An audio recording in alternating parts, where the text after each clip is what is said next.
ومن يضلل فلا هادي له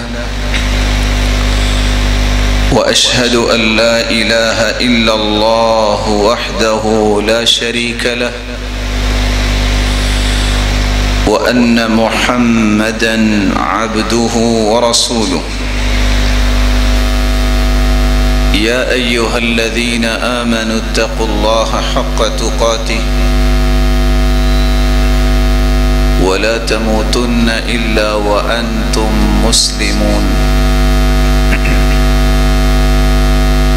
يا أيها الناس اتقوا ربكم الذي خلقكم من نفس واحدة وخلق منها زوجها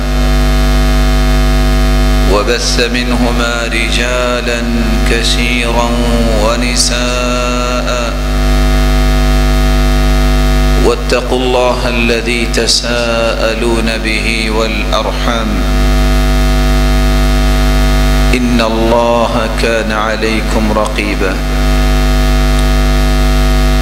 يا أيها الذين آمنوا اتقوا الله وقولوا قولا سديدا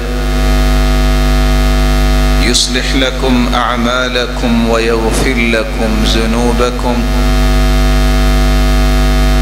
ومن يطع الله ورسوله فقد فاز فوزا عظيما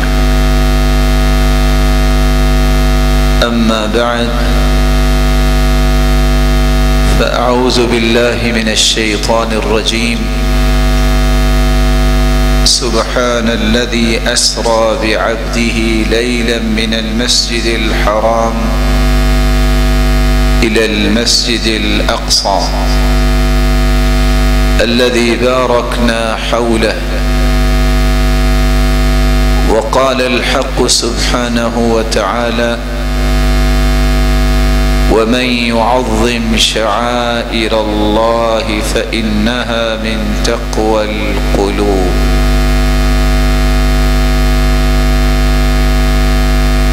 وقال الحق سبحانه وتعالى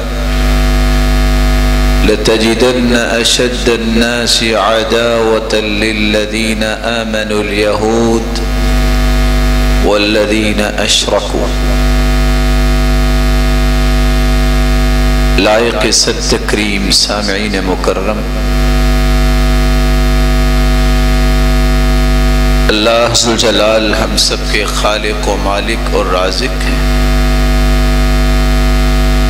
وہی ذات قادر مطلق ہے، یہ اس کا احسان عظیم ہے کہ اس ہستی نے ہمیں اسلام کی نعمت سے نوازا اور پھر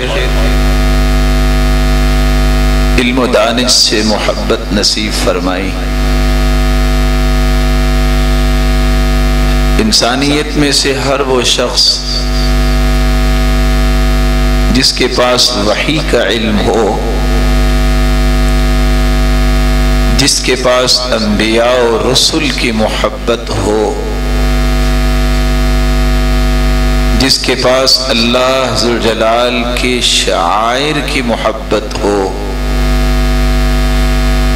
یہی وہ شخص ہے جس نے اپنے سینے کو اسلام کی نعمت سے سرفراز کیا ہے،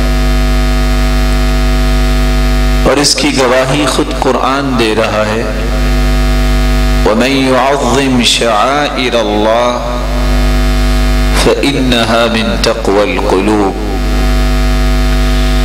اللہ کی نشانیوں، اللہ کے شعائر جو ان کی عظمت کی پہچان رکھتا ہے اور جو ان کی تعظیم میں فرق نہیں آنے دیتا، یہی وہ دل ہیں جن دلوں کے بارے میں یہ گواہی دی جا سکتی ہے کہ یہ تقوی والے دل ہیں۔ ایسے دلوں میں ہی اللہ کا خوف ہے، ایسے دلوں میں ہی اللہ کی خشیت ہے، اور یہی دل اللہ ذوالجلال کے پسندیدہ دل ہے۔ اللہ کی شعائر اور نشانیوں میں سب سے بڑی نشانی بیت اللہ ہے۔ 55 سال اگر دنیا کے کسی خطے میں بھی آپ نماز پڑھتے ہیں، ایک نماز باجماعت بیت اللہ میں پڑھ لی جائے تو 55 سال کی نمازوں سے افضل اجر و ثواب کا مستحق قرار پاتا۔ 1000 نماز سے زائد نمازوں کا ثواب ایک نماز اگر مسجد نبوی میں پڑھ لی جائے تو اس کا اجر ملتا۔ اور آپ ابھی سنیں گے کہ بیت المقدس میں جو نماز پڑھتا ہے، سلیمان علیہ السلام نے دعا کی تھی، وہ جب نماز سے فارغ ہو کے جائے تو اس طرح ہو جائے جس طرح آج ہی اس کی ماں نے جنا ہے، اس کا گناہ کوئی باقی نہ بچے۔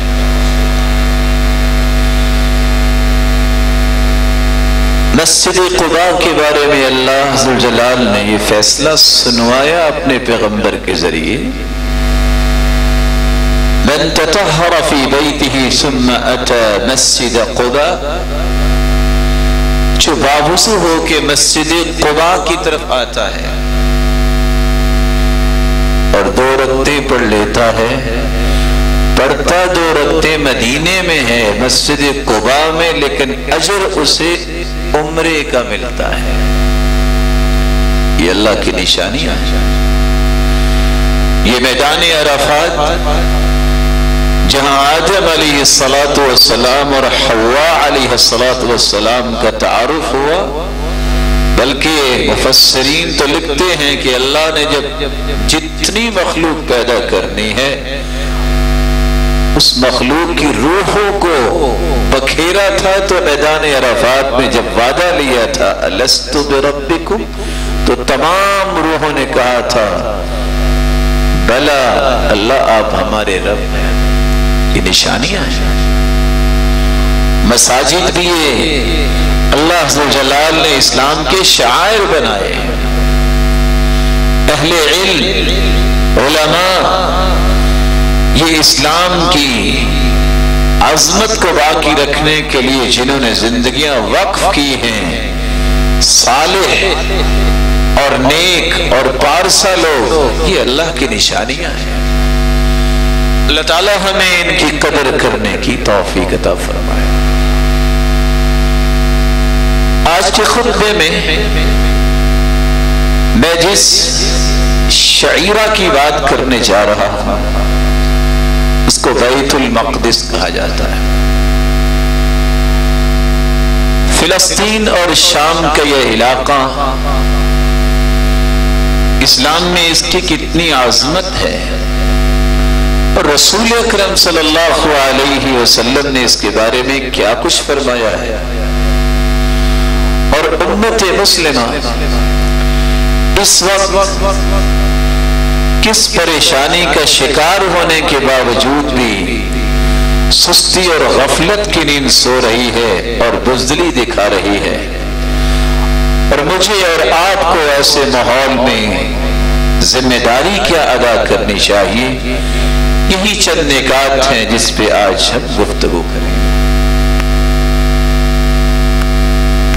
شام کا علاقہ، فلسطین کا علاقہ جس میں بیت المقدس ہے، یہ اس قدر عظیم جگہ ہے کہ جس جگہ میں اللہ نے بہت سارے انبیاء کو مبعوث فرمایا، بلکہ کتنے انبیاء نے اس جگہ کو اپنا مسکن بنایا۔ ابراہیم علیہ السلام، اسحاق علیہ السلام، یعقوب علیہ السلام، موسیٰ علیہ السلام، یوشع علیہ السلام، بلکہ سلیمان علیہ السلام، کتنے انبیاء نے تو اس جگہ کی طرف ہجرت کی ہے، جو بھی آپ دلائل سے سنیں گے۔ اس سے بڑی عظمت کی بات کیا ہو سکتی ہے؟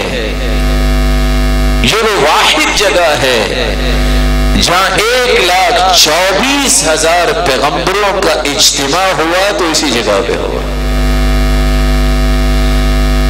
یہ وہ واحد جگہ ہے جس کے بارے میں اللہ کے رسول صلی اللہ علیہ وسلم کا فرمان ہے صحیح مسلم میں، فحانت الصلاۃ فأممتهم، یہ پہلی جگہ ہے بیت المقدس، نماز کا وقت ہو گیا، میں نے تمام انبیاء کی امامت کروائی تو اسی جگہ کروائی تھی۔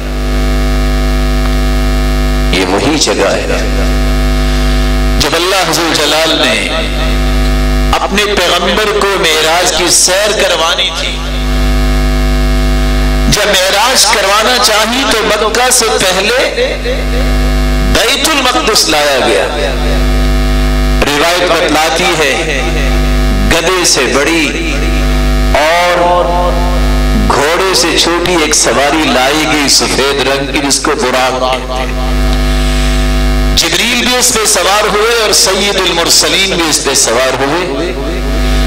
ویسے تو یہ مکے اور شام کا راستہ 40 دن کا ہے، لیکن جہاں نظر جاتی وہاں اس کا ایک قدم اٹھتا اور اگلا قدم وہاں جا کے رکتا ہے جہاں انسان کی نظر جاتی ہے۔ جہاں انبیاء علیہ السلام نے اپنی سواریاں باندھی، اللہ کے رسول صلی اللہ علیہ وسلم نے بھی اس کو باندھنا چاہا، جبریل نے کہا نہیں۔ پھر جبریل نے اپنا پر مارا، سوراخ کیا پتھر کو، کہا آپ کی سواری یہاں باندھی ہے۔ نماز پڑھانے کے بعد جو 7 آسمانوں کی اللہ نے سیر کروائی ہے، اس کا آغاز بھی بیت المقدس سے ہوا ہے۔ یہاں یہ بات سمجھنا ضروری ہے، جو انبیاء کا مسکن ہو، جو انبیاء کا مہاجر ہو، جہاں انبیاء نے جس کی طرف ہجرت کی ہو، یہ مصر النبی ہے جہاں اللہ کے رسول کے اسراء کا آغاز ہوا۔ کیا انبیاء کی جگہ کا وارث انبیاء کا قاتل بن سکتا ہے؟ کتابوں میں تحریف کرنے والے حرام خور اور سود خور اس کے وارث بن سکتے ہیں؟ ایسا نہیں ہو سکتا۔ انبیاء کے وارث ہوتے ہیں تو وہ جو انبیاء کی تعلیمات کو مانتے ہیں، اور انبیاء کے وارث وہ ہیں جن کو اللہ کے رسول نے بھی فرمایا ان العلماء ورثۃ الانبیاء، علماء انبیاء کے وارث ہیں۔ اور کیسی وراثت ہے یہ؟ وَإِنَّ الْأَنْبِيَاءَ لَمْ يُوَرِّثُوا دِينَارًا وَلَا دِرْهَمًا، انبیاء اور رسل نے درم و دینار کی وراثت نہیں چھوڑی، انما ورثوا العلم، انبیاء کی وراثت تو علم ہے۔ فمن اخذه اخذ بحظ وافر، جس نے یہ وراثت لے لی اس نے تو وراثت کا بہت بڑا حصہ لے لیا۔ اللہ اس وراثت کو لینے والوں کی صف میں ہمیں بھی شامل فرمائے۔ رسول اللہ صلی اللہ علیہ وآلہ وسلم نے فرمایا، ابو ذر رضی اللہ تعالی عنہ فرماتے ہیں کہ سید المرسلین نے فرمایا، جب میں نے سوال کیا کہ روئے زمین پہ سب سے پہلی مسجد کون سی بنائی گئی، تو رسول اللہ صلی اللہ علیہ وسلم نے فرمایا المسجد الحرام، بیت اللہ سب سے پہلے روئے زمین پہ اللہ کا گھر بنایا۔ پھر میں نے سوال کیا اس کے بعد کون سی مسجد بنائی گئی، تو رسول اللہ صلی اللہ علیہ وسلم نے فرمایا المسجد الاقصی، بیت اللہ کے بعد مسجد اقصی بنائی گئی۔ سیدنا ابو ذر رضی اللہ تعالیٰ عنہ فرماتے ہیں، صحیح بخاری کی روایت ہے، میں نے پوچھا کہ اس پہلی مسجد اور دوسری مسجد کے درمیان کتنا وقت تھا؟ فرمایا 40 سال کا۔ ابراہیم علیہ السلام نے بیت اللہ کی تعمیر کی، لیکن اس سے پہلے سیدنا آدم علیہ السلام نے اس کو بنایا، جیسا کہ امام ابن حجر اسقلانی صحیح بخاری کی شرح میں لکھتے ہیں۔ اور پھر 40 سال کے بعد المسجد الاقصی بیت المقدس کو تعمیر کیا۔ سیدنا داؤد علیہ السلام اور سیدنا سلیمان علیہ السلام نے تو دوبارہ سے اس کی تعمیر کی تھی، جس کی تعمیر سیدنا آدم علیہ السلام نے کی۔ وہاں ایک اور بات بھی، ایک اور معمہ بھی حل ہو جاتا ہے۔ یہودیوں کا یہ کہنا کہ یہاں ہیکل سلیمانی بننا چاہیے کہ سلیمان علیہ السلام نے اس کو تعمیر کیا، یہ معمہ بھی پاش پاش ہو جاتا ہے۔ حقائق کے تناظر میں اور علمی دنیا میں اس معمے کی کوئی حیثیت نہیں ہے، اور چونکہ یہ 5 صفات یہودیوں کی ہے، یہ کبھی سچ نہیں بولتے، جھوٹے ہیں، یہ حرام خور ہیں، دھوکے باز ہیں، اور انبیاء کے قاتل ہیں، ظلم کرنے والے ہیں۔ یہ 5 صفات ان کی کبھی ختم نہیں ہوئی، اور آج بھی ان 5 صفات کو لے کے ہی دنیا کو یہ چکمہ دے رہے ہیں۔ اللہ ان کی دشمنی سے امت اسلامیہ کو محفوظ کرے۔ اسی بات کو اللہ تعالیٰ نے قرآن میں واشکاف الفاظ میں کہہ دیا، لَتَجِدَنَّ أَشَدَّ النَّاسِ عَدَاوَةً لِلَّذِينَ آمَنُوا الْيَهُودِ۔ یہ قرآن کی سٹیٹمنٹ ہے۔ یہودی ایک مسلمان ہوتا ہے تو یہ آیت پڑھ کے مسلمان ہوتا ہے، کہتے ہیں قرآن سچ کہتا ہے۔ 1400 سال کی تاریخ بتاتی ہے کسی ایک سال بھی یہودیوں نے مسلمانوں سے نفرت اور دشمنی ختم نہیں کی، دھوکہ دیا ہے۔ اور قرآن کہتا ہے لَتَجِدَنَّ أَشَدَّ النَّاسِ عَدَاوَةً لِلَّذِينَ آمَنُوا الْيَهُودِ۔ مومنوں کا روئے زمین پر سب سے بڑا دشمن ہے تو وہ یہودی دشمن۔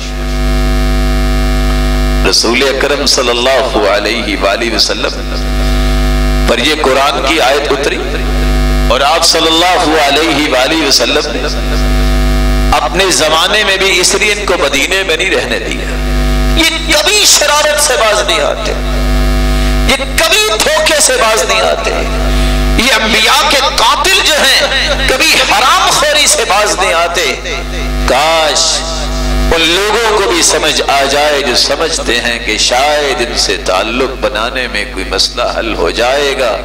قرآن نے کہا ہے وَلَن تَرْضَ عَنْكَ الْيَهُودُ وَلَا النَّصَارَى حَتَّى تَتَّبِعَ مِلَّتَهُمْ۔ جب تک تم یہودی اور عیسائی نہیں بن جاتے کبھی تم سے یہودی اور عیسائی راضی نہیں ہو سکتے۔ یہ اللہ کا فرمان ہے، اس سے بڑی سچائی تو کہیں نہیں ہے۔ اللہ عز و جلال کے فرامین سچے ہیں، اور اللہ عز و جلال کے وعدے بھی سچے ہیں۔ اور اللہ عز و جلال کے وعدے کیا ہیں؟ جو اللہ کے دین کو اختیار کرتا ہے، سچا مومن بنتا ہے، کبھی یہودی اس کا سامنا نہیں کر سکتا، کبھی عیسائی اس کا سامنا نہیں کر سکتا۔ سوچ پہ پڑ گئے ہوں گے آپ، سامنا تو کر رہے ہیں۔ لا يقاتلونكم جميعا الا في قرى محصنة او من وراء جدر بأسهم بينهم شديد تحسبهم جميعا وقلوبهم شتى۔ قرآن کہتا ہے کبھی تمہارا آمنا سامنا نہیں کر سکتے یہ بزدل لوگ، لیکن تم سے لڑائی کیسے کریں گے؟ قلعوں میں بند ہو کر، سامنے نہیں رہیں گے، دیواریں کھڑی کر کے۔ اور آج بھی تاریخ کا مطالعہ کیجیے، جب بھی یہودیوں نے مسلمانوں پہ وار کیا ہے سامنا نہیں کر سکتے، دیواریں بنائی ہیں، کچھ بکنے والے لوگوں کو خریدا اور ان کو سامنے رکھا اور ان کی بیک پہ خود آئے ہیں اور تب مسلمانوں کا نقصان کیا۔ ان کی راہوں کو ہموار کرنے والے وہی لوگ ہیں جو بے دین اور منافق لوگ ہیں جنہوں نے ان کی راہوں کو آسان کیا۔ اللہ عز و جلال ان سے انتقام لے۔ رسول اللہ صلی اللہ علیہ وآلہ وسلم پر قرآن نازل ہوتا، جہاں مسجد اقصی کی جگہ کو، شام کے اس علاقے کو اللہ ذوالجلال نے اتنی فضیلت دی ہے، اس کو مقدس جگہ بنایا ہے۔ وہاں اللہ ذوالجلال نے اپنے پیغمبر کے ذریعے یہ بتا دیا کہ دنیا میں جو اللہ کا دوسرا گھر بنا تھا وہ بیت المقدس تھا۔ تیسری بات، اس کو اللہ ذوالجلال نے مقدس بنایا ہے، اس کی عزت ہے، عظمت ہے، اس کا تقدس ہے۔ اللہ ذوالجلال قرآن مجید میں فرماتے ہیں وَنَجَّيْنَاهُ وَلُوطًا إِلَى الْأَرْضِ الَّتِي بَارَكْنَا فِيهَا لِلْعَالَمِينَ۔ لوط علیہ السلام کی قوم کے ساتھ جو ہوا، نجات جب دے دی لوط علیہ السلام کو، تو ان کو کہاں بھجوا دیا گیا؟ اس سرزمین پر جہاں اللہ نے برکتیں اتاری، ان کو شام کی طرف بھیج دیا۔ اور اللہ ذوالجلال ایک دوسری جگہ فرماتے ہیں موسیٰ علیہ السلام کی بابت، یا قوم ادخلوا الارض المقدسۃ التي كتب اللہ لکم۔ اے قوم کے لوگوں، ارض مقدسہ میں چلے جاؤ۔ موسیٰ علیہ السلام کے بارے میں بھی اللہ فرما رہے ہیں کہ انہوں نے بھی اپنی قوم کو کہا کہ یہ عظمت والی جگہ ہے، ادھر شام کے علاقے میں چلے۔ اللہ ذوالجلال نے ایک تیسری جگہ فرمایا، جب عیسیٰ علیہ السلام کی ولادت ہونے لگی اور مریم علیہ السلام کو اللہ ذوالجلال یہ نعمت دینے لگے، تو وہاں بھی کیا فرمایا؟ إِلَى رَبْوَةٍ ذَاتِ قَرَارٍ وَمَعِينٍ، ایسے بلند ٹیلے پہ بھجوایا جہاں سکون تھا، جہاں چشمہ بھی تھا۔ امام ابن کثیر رحمت اللہ علیہ فرماتے ہیں یہ وہی جگہ ہے جس کو آج بیت المقدس اور شام کا علاقہ ہے۔ تو یہاں عیسیٰ علیہ السلام کی ولادت بھی یہاں ہوئی، اور ایک وقت آئے گا عیسیٰ علیہ السلام یہاں ہی اتریں گے اور شام کے علاقے میں اتریں گے۔ انبیاء علیہ السلام کا یہ مسکن، یہ مولد، اور انبیاء علیہ السلام کی پسندیدہ جگہ، یہ انبیاء کے وارثوں کے ہی حق ہو سکتی ہے۔ اللہ ذوالجلال نے بلکہ اس کی قسم بھی اٹھائی، والتین والزیتون وطور سینین، جہاں انجیر کی قسم اٹھائی ہے، جہاں انجیر ہوتی ہے اس کی جگہ کی قسم ہے۔ والزیتون، زیتون کی قسم ہے، جہاں زیتون ہوتا ہے اس جگہ کی قسم ہے۔ امام ابن کثیر کہتے ہیں اس سے مراد بھی یہ ہے کہ اللہ مسجد اقصی بیت القدس کی قسم اٹھا رہے ہیں، وَهَذَا الْبَلَدِ الْأَمِينَ، جس طرح مکہ معظمہ کی قسم اٹھا رہے ہیں۔ رسول اللہ صلی اللہ علیہ وآلہ وسلم جب مبعوث ہوئے تو مسلمانوں نے 16 سے 17 ماہ اگر نماز پڑھی ہے تو بیت المقدس کی طرف منہ کر کے ہی نماز پڑھی۔ صحیح بخاری کی روایت ہے، جب 16 اور 17 ماہ کے بعد اللہ تعالیٰ کے حکم سے اور آپ صلی اللہ علیہ وسلم کی التجاؤں سے بیت المقدس کی طرف جب نماز پڑھتے تو یہودی کہتے لو نمازیں ہمارے قبلے کی طرف منہ کر کے پڑھتے ہیں اور ہماری مخالفت کرتے ہیں۔ قد نرى تقلب وجهك في السماء فلنولينك قبلة ترضاها فول وجهك شطر المسجد الحرام۔ اللہ ذوالجلال فرماتے ہیں میرے محبوب، تیرا بار بار چہرہ انور آسمانوں کی طرف جو اٹھتا ہے ہم جانتے ہیں، ہم نے اسی وجہ سے اب قبلہ چینج کر دیا ہے، اب تم بیت اللہ کی طرف چہرہ مبارک کر کے نماز پڑھو۔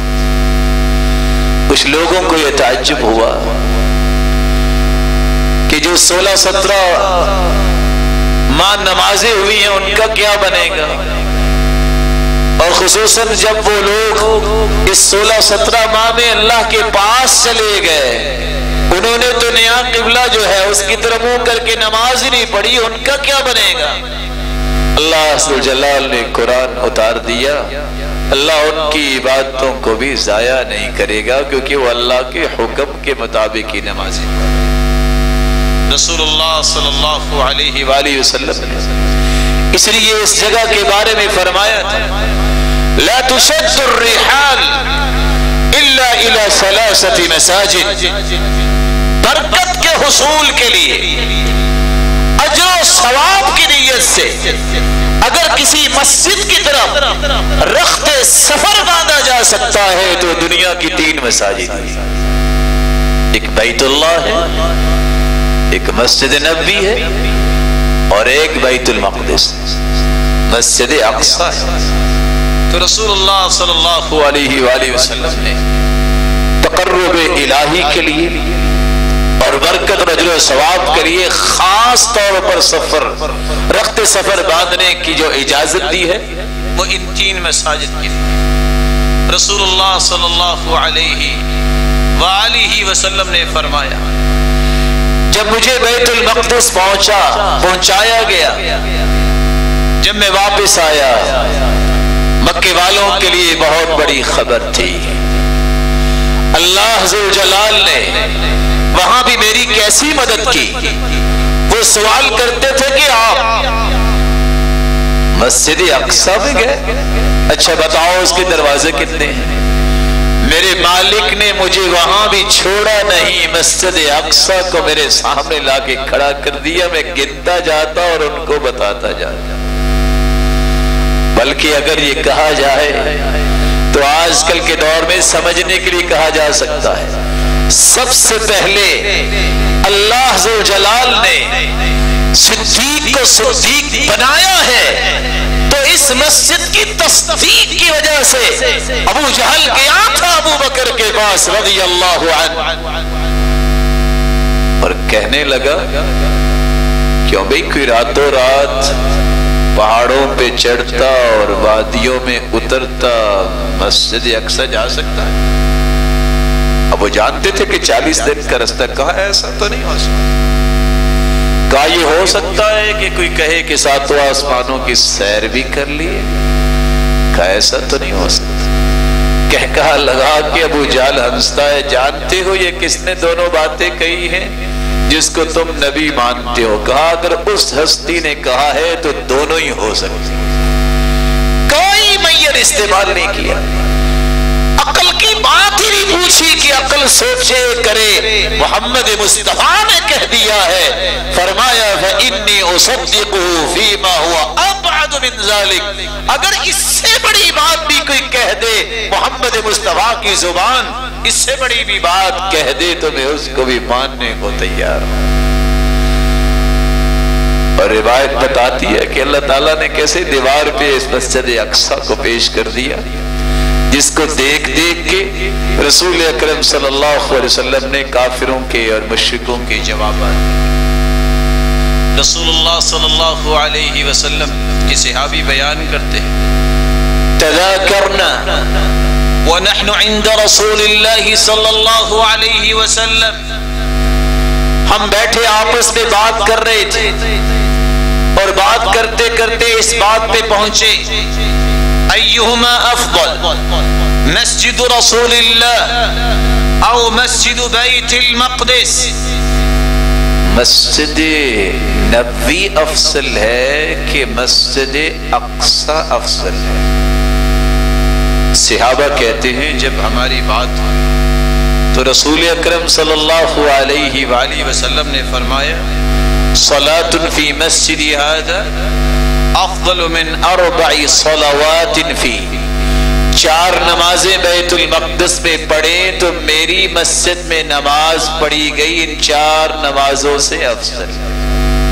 رسول اللہ صلی اللہ علیہ وآلہ وسلم نے فرمایا، سلیمان علیہ السلام نے دعا کی تھی، اور دعا بیت المقدس کو جب بنایا گیا تو بنانے کے بعد جس طرح ابراہیم علیہ السلام نے انہیں دوبارہ تعمیر کر کے دعا کی تھی، ربنا تقبل منا، اللہ ہم سے قبول فرما لے، اسی طرح سلیمان علیہ السلام نے بھی دعا کی تھی اور 3 دعائیں کی۔ پہلی دعا، اللہ مجھے ایسا فیصلہ کرنے کی توفیق عطا فرما جو تیرا فیصلہ ہو، میرے فیصلے میں کوئی ایسی کمی کوتاہی نہ۔ اے اللہ دوسری میری دعا یہ ہے، مجھے ایسی بادشاہت دے، ایسی حکومت اور طاقت دے جو میرے بعد کسی کو عطا نہ کرے۔ یہی وجہ ہے رسول اللہ صلی اللہ علیہ وسلم فرماتے ہیں کہ رات کو جن آ گیا، میں نماز پڑھ رہا تھا تو جن نے تنگ کرنا چاہا، میں نے اس کی گردن سے دبوچا اور اس کے منہ کا لعاب بھی میرے ہاتھ پہ گرا، جیسے بلی کا بچہ ہوتا ہے اسی طرح کا تھا۔ میرا جی تو چاہا کہ میں اس کو ستون کے ساتھ باندھ دوں تاکہ صبح مدینے کے بچے اس سے کھیلیں۔ پھر مجھے میرے بھائی کی بات یاد آ گئی سلیمان کی کہ اے اللہ میرے بعد کسی کو اتنی حکومت نہ دینا، میں نے اس کو چھوڑ دیا۔ اور تیسری دعا، سلیمان علیہ السلام نے یہ دعا کی تھی، الہ العالمین اس بیت المقدس میں جو نماز پڑھے، نماز سے فارغ ہو کے جائے تو اس کی حالت ایسی ہونی چاہیے جس طرح آج اس کی ماں نے اسے جنا ہے، اس کے سارے گناہ معاف فرما دے۔ اللہ کے رسول فرماتے ہیں پہلی 2 دعائیں تو قبول ہوگی، وہ آرجو اور مجھے امید ہے کہ اللہ تیسری بھی دعا ان کی قبول کر لی ہو۔ رسول اللہ صلی اللہ علیہ وآلہ وسلم نے اس لیے فرمایا مسلمانوں جب فتنوں کا دور ہوگا تو تم شام کے علاقے کی طرف بنا لینا۔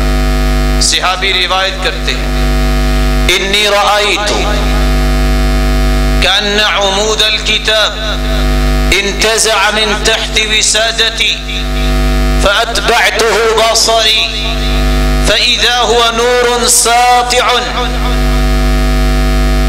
میں نے دیکھا کہ ایک نور، ایک کتاب سے ایک ستون بنتا ہے روشنی کا، میں نے اسے غور سے دیکھا، میں کیا دیکھتا ہوں وہ شام کی طرف کا نور ہے۔ رسول اللہ صلی اللہ علیہ وسلم نے فرمایا وَإِنَّ الْإِيمَانِ إِذَا وَقَعَتِ الْفِتَنِ بِالشَّامِ، جب فتنے زیادہ ہو جائیں گے تو ایمان لوٹ کے شام کی طرف چلا جائے۔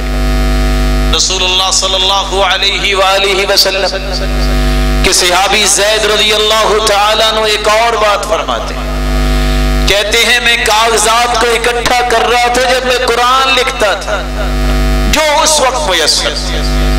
اللہ کے رسول صلی اللہ علیہ وسلم نے اچانک کہا طوبی للشام، خوش نصیبی ہے شام کے لیے۔ فقلنا لأی ذلك یا رسول اللہ، اللہ کی رسول شام اور شام کے لوگوں کے لیے سعادت مندی کیسے ہے؟ تو آپ صلی اللہ علیہ وسلم نے فرمایا لأن ملائکة الرحمن باسطة اجنحتها علیہا، اللہ ذوالجلال کے نورانی فرشتوں نے اپنے پر اس پہ بچھائے ہوئے۔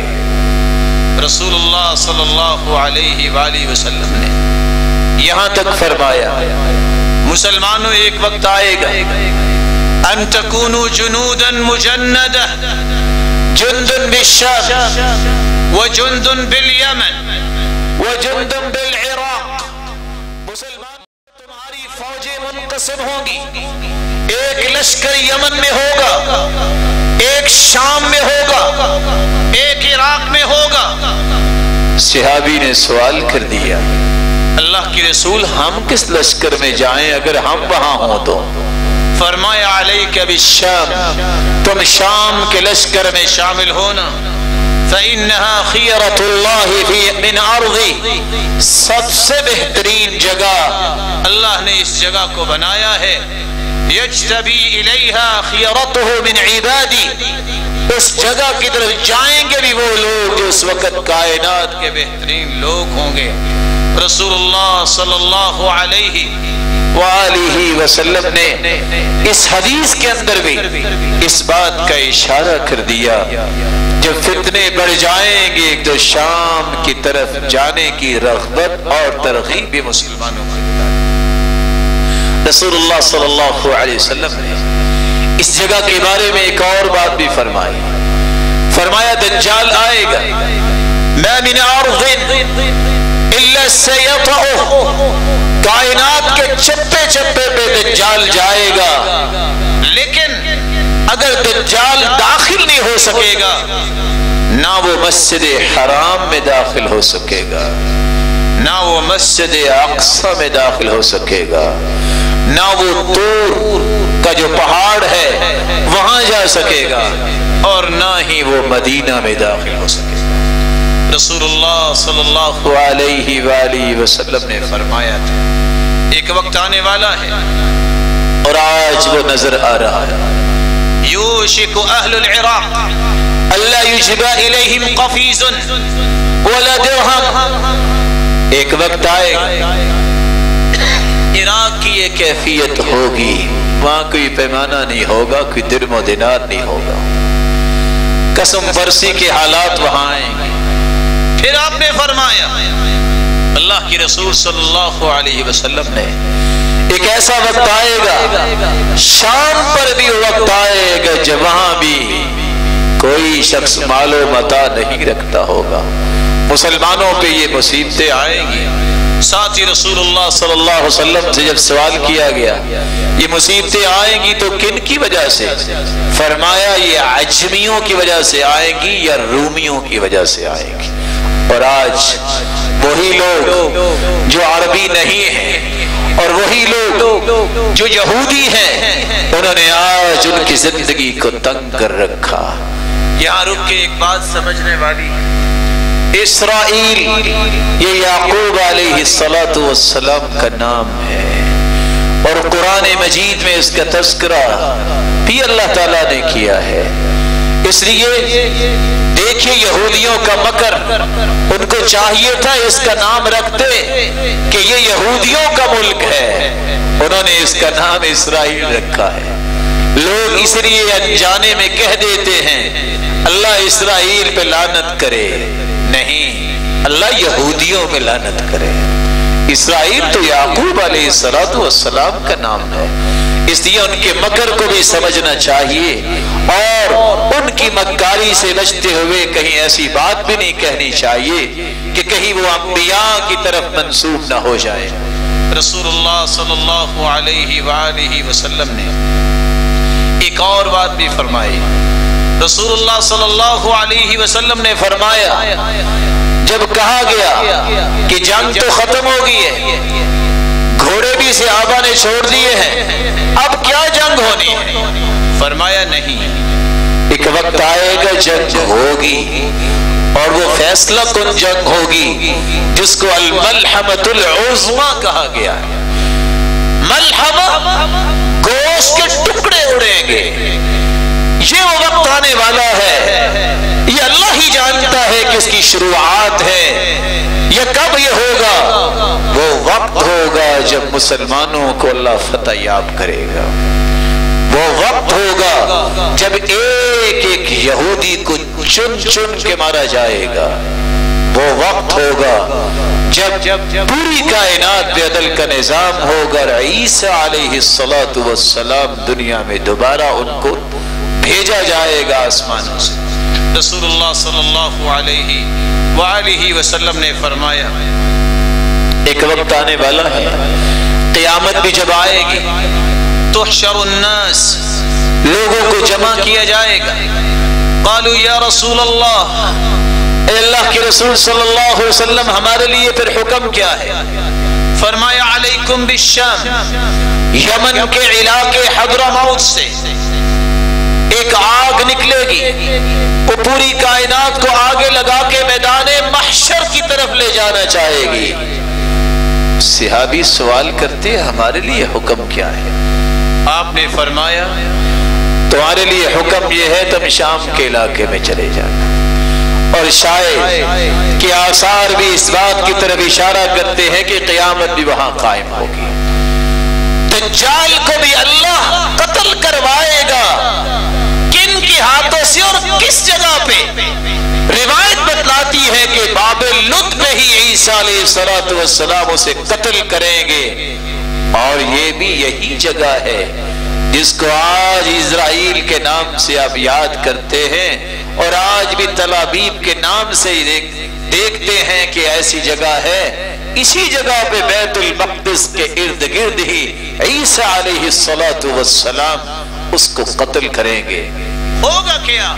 بیت اللہ کے اندر حجر اسود کے ساتھ مہدی کی بیعت ہوگی. یہاں سے فوجیں روانہ ہوں گی، شام صفے بنیں گی اور عیسیٰ علیہ السلام مینارہ شرقیہ پہ اتریں گے اور پھر دجال کے ساتھ لڑائی ہوگی اور اس کے ساتھ یہودی ہوں گے. حالت یہ ہوگی کہ کوئی پتھر اور درخت ایسا نہیں ہوگا جو یہ نہیں کہے گا تعال یا مسلم، تعال یا مسلم وراء الیہودی فاقتلہ، میرے پیچھے یہودی چھپا ہوا ہے، اس کو تم قتل کرو، آ جاؤ یہ میرے پیچھے چھپا ہوا ہے. رسول اکرم صلی اللہ علیہ وسلم نے فرمایا الا الغرقد، سوائے غرقد کے درخت کے ہر درخت بھولے گا. شاید کہ کسی نے یہودیوں کی تاریخ پڑھی ہو، یہ غرقد کا درخت بہت لگاتے ہیں کیونکہ وہ جانتے ہیں کہ اس نے بولنا نہیں ہے، باقی سارے درخت بولیں گے. رسول اللہ صلی اللہ علیہ وآلہ وسلم یہاں تک امت کو سمجھا گیا یاجوج ماجوج کی قوم کو بھی مارا جائے گا تو اسی جگہ، جب وہ جگہ جگہ سے نقصان کرتے کرتے آئیں گے، یہاں آ کے کہیں گے آسمان کی طرف بھی جو مخلوق رہتی آج اس کا بھی ہم نے کام تمام کرنا ہے، دنیا میں تو فارغ ہو گیا. وہ تیر پھینکیں گے آسمان کی طرف. اللہ کی رسول فرماتی ہے ان کو بھی خون لگا کے اللہ ذو الجلال واپس لائیں گے. وہ کہیں گے کہ بس ہم نے پوری دنیا میں فتح کر لیا. اور آخر ایسی قوم اللہ مسلط کریں گے جن کے ہاتھوں سے کوئی بچ نہیں پائے گا، اور یاجوج ماجوج کی قوم کو بھی نیست و نابود کر دیا جائے گا. رسول اللہ صلی اللہ علیہ وسلم نے فرمایا لا تقوم الساعة حتى تقاتل اليهود، قیامت اس وقت تک نہیں آئے گی جب تک تم یہودیوں سے لڑائی نہیں کرو گے. حتى يقول الحجر وراءه اليهودي يا مسلم هذا يهودي ورائي فاقتلہ. صحیح بخاری اور مسلم کی روایت ہے، پتھر بھی بول کے کہے گا آ جاؤ میرے پیچھے یہودی چھپا ہے، اس کو مارو. رسول اللہ صلی اللہ علیہ وآلہ وسلم کے ان فرامین کی روشنی میں مسلمانوں آپ کو یاد ہونا چاہیے یہ بیت المقدس جو قبلہ اول ہے، 15 ہجری کو سیدنا عمر رضی اللہ تعالی عنہ نے اپنی خلافت میں اسے فتح کیا، اور سیدنا عمر رضی اللہ تعالی عنہ نے جب عیسائیوں سے چھڑایا تو عیسائی مجبور ہوئے، خود چابی پیش کی، کہنے لگے کہ آؤ کنیسے کے اندر ہم سے چابی لو. سیدنا عمر نے فرمایا جو مدینہ سے چل کے یہاں آ سکتا ہے وہ تمہاری گردنوں پہ بھی اپنا پاؤں رکھ سکتا ہے، یہاں لا کے مجھے چابی دو، میں تمہارے کنیسے میں نہیں جاؤں گا، وہاں اللہ ذوالجلال کے ساتھ جو شرک کیا جاتا ہے میں اس جگہ نہیں جا سکتا.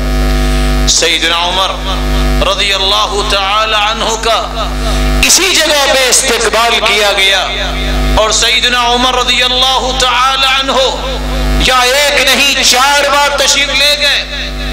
پھر آہستہ آہستہ ایک وقت آیا 11ویں صدی کے آخر سے لے کے 13ویں صدی کے آخر تک مسلمانوں کی حالت جب ایمانی طور پر کمزور ہوئی، دوبارہ صلیبی جنگوں کے ذریعے عیسائیوں نے اس کو قبضے میں لے لیا، اور آخر ایک مرد مجاہد پھر اٹھا جس کو صلاح الدین ایوبی کہتے ہیں، جس نے دوبارہ اس کو مسلمانوں کے مساجد میں شامل کیا اور فتح کیا. 762 سال تک مسلمانوں کے پھر یہ قبضے میں ہی رہا. اور مسلمانوں کا سب سے بڑا امتیاز یہ تھا کہ جب یہ فتح ہوئی، صلاح الدین ایوبی نے فتح کیا تو کسی کو پھر قتل نہیں کیا. نہ مثال ایسی مل سکتی ہے نہ کوئی دے سکتا ہے. اور آج دوبارہ سے مسلمانوں کی حالت جب سے کمزور ہوئی، امریکہ، برطانیہ اور اس کے ہم نواؤں نے آئین مسلمانوں کے درمیان ایک سلطنت قائم کرنے کا ارادہ 48 میں کیا. اور شاید کہ کسی کو یاد ہو جب ہٹلر نے یہودیوں کو مارا تھا، جرمن سے نکالا تھا، اس نے کہا میں نے 90% تو مار دیے لیکن 10% چھوڑ بھی دیے تاکہ کل کوئی یاد کرے گا کہ میں نے ان کو مارا کیوں تھا. ان کا دھوکہ، ان کی غداری اور ان کی شرارتوں کی وجہ سے آج میں ان کو مار رہا ہوں. میں نے 10% چھوڑے اس لیے ہے کہ دنیا یاد کرے گی کہ میں نے یہ کام کیوں کیا. جب یہ وہاں سے آئے تھے اور ان کے الفاظ آج بھی تاریخ لکھ رہی ہے کہ انہوں نے آ کے کہا تھا کہ ہٹلر نے تو ہمیں کچل دیا، ہمارے خاندانوں کو کچل دیا، فلسطینیوں تم ہماری امیدیں نہ کچلنا، ہمیں جگہ دے دو، ہم آپ کے ساتھ رہنا چاہتے ہیں. اور آج انہی فلسطینیوں کی اس نیکی کو جنہوں نے جگہ دی، نتیجتاً وہ برائی بن کے سامنے آئی. آج انہی کو ذبح کرنے پر اور آج ان کو ذبح کرنے کے ساتھ ساتھ اصل بات بیت المقدس کے تقدس کو پامال کرنے کے لیے کیا کچھ ہو رہا ہے. اللہ ذوالجلال اس کو دوبارہ سے آزاد فرمائے اور وہاں مسلمانوں کو نماز پڑھنے کی توفیق عطا فرمائے. رسول اکرم صلی اللہ علیہ وآلہ وسلم کے فرامین کو اور قرآنی آیات کو بیان کرنے کا صرف مقصد ہے تو اس کے 3 زاویے ہیں. ہر مسلمان کو یہ بات یاد رہنی چاہیے یہ قبلہ اول ہے. ہم کسی جگہ کے لیے نہیں، ہم کسی جماعت کے لیے نہیں کہتے، ہم کہتے ہیں یہ قبلہ اول ہے. یہ ہر مسلمان کا مسئلہ ہے. دوسری حدیثیں اس لیے سنائی گئی یہ اپنے بچوں تک منتقل کریں. یہ وہ جگہ ہے جو انبیاء کا مسکن تھا، مولد تھا، مہاجر تھا، مسرن نبی تھا. اللہ کے رسول کی اسراء کا آغاز بھی یہاں سے ہوا. اس کا یہودیوں سے تعلق نہیں ہے. اللہ کے رسول صلی اللہ علیہ وسلم کے فرامین سنانے کا تیسرا اور آخری مقصد یہ ہے کہ جب فتنے ہوں گے تو فتنوں میں بھی اللہ کے رسول نے رغبت دلائی اس جگہ کو اختیار کر. رسول اکرم صلی اللہ علیہ وآلہ وسلم نے 7 خوشخبری بھی سنائی تھی اور وہ خوشخبری یہ تھی کہ اللہ ذوالجلال مسلمانوں کو ضرور فتح دیں گے. اللہ ہمیں وہ ایمان عطا فرمائے جس سے فتح مل سکے اور اس کی رضا مل سکے. وآخر دعوانا